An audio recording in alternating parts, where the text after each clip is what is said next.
అర్థమైందా? Every year డిసెంబర్లో వాళ్ళు వచ్చి పేరెంట్స్ గురించో వాళ్ళు వెనక్కి రావడానికి ప్లానింగ్ ఏదో ఒక వాళ్ళ ప్లాన్ అలా ఉంటుంది అనమాట. ఆ ప్లాన్లో 40% హైదరాబాద్లో ఇన్వెస్ట్ చేస్తున్నారు. ఇప్పుడు ఆ 40% పోయిందిగా. ఇంకోటి ఏంటి, చుట్టుపక్కల ఇప్పుడు మనకి సిబిఎన్ గారు అక్కడ వచ్చాడు, చంద్రబాబు నాయుడు గారు వచ్చారు, మారిపోయింది కదా ప్రభుత్వం.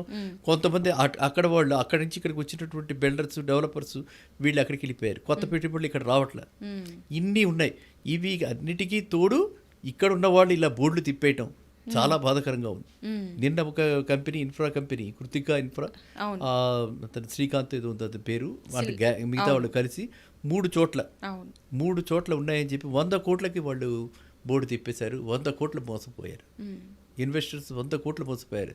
మనం ఇక్కడ లబోదీపో బీఆర్కే రియల్ ఎస్టేట్ చాలా పెట్టి దీనిలో మనం మొదటి రోజు నుంచి కూడా అవగాహన కలగజేస్తుంటే ఇవన్నీ కాదు వీళ్ళు. ఎందుకంటే వీళ్ళు ఎవరిని కన్సల్ట్ చేయట్లే, ఎవరిని చూసుకోవట్లేదు. వీళ్ళు అలాగా మంచి చక్కటి ఆఫీసెస్ పెట్టేసి చక్కగా అంటే మనకి ఇప్పుడు 3D ఎఫెక్ట్స్ అని మీరు చూసే ఉంటారు, విఎఫ్ఎక్స్ ఎఫెక్ట్స్, 3D ఎఫెక్ట్స్ అన్నీ వచ్చేసాయి.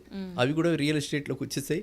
ఆ ఎండ్ స్టేట్ ప్రాజెక్ట్ చూపించి ఇలా ఉండబోతుంది, అలా ఉండబోతుంది, స్కై స్క్రేపర్స్ అని, న్యూయార్క్ అని చెప్పి, షికాగో అని చెప్పి ఇలా రకరకాల పదాలు వాడి వీళ్ళని, సామాన్య మానవుడిని భ్రమకు గురి చేసి ఈ విధంగా మోసాలు చేస్తున్నారు.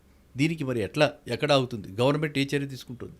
ఎంతమందిని గవర్నమెంట్ రక్షిస్తుంది? ఎంతమందిని గవర్నమెంట్ పట్టుకుంటుంది? గవర్నమెంట్లో ఇలాంటివి చేసేందుకు తగిన వాళ్ళు అంటే ట్రయల్ ఆడిట్ చేసి ఈ డబ్బులు ఎక్కడికి వెళ్ళాయి, ఎంత డబ్బులు తీసుకున్నారు, ఆ డబ్బులు ఎవరెవరికి అకౌంట్లోకి వెళ్ళాయి, అవన్నీ తీయించి ఈడీను అందరూ ఇన్వాల్వ్ అయ్యి దాన్ని అటాచ్ చేసి, ఆ అకౌంట్స్ అన్నీ అటాచ్ చేసి, ఆ అమౌంట్లన్నీ వెనక్కి తెప్పించి ఈ బాధితుడికి కొంత కాకపోతే కొంత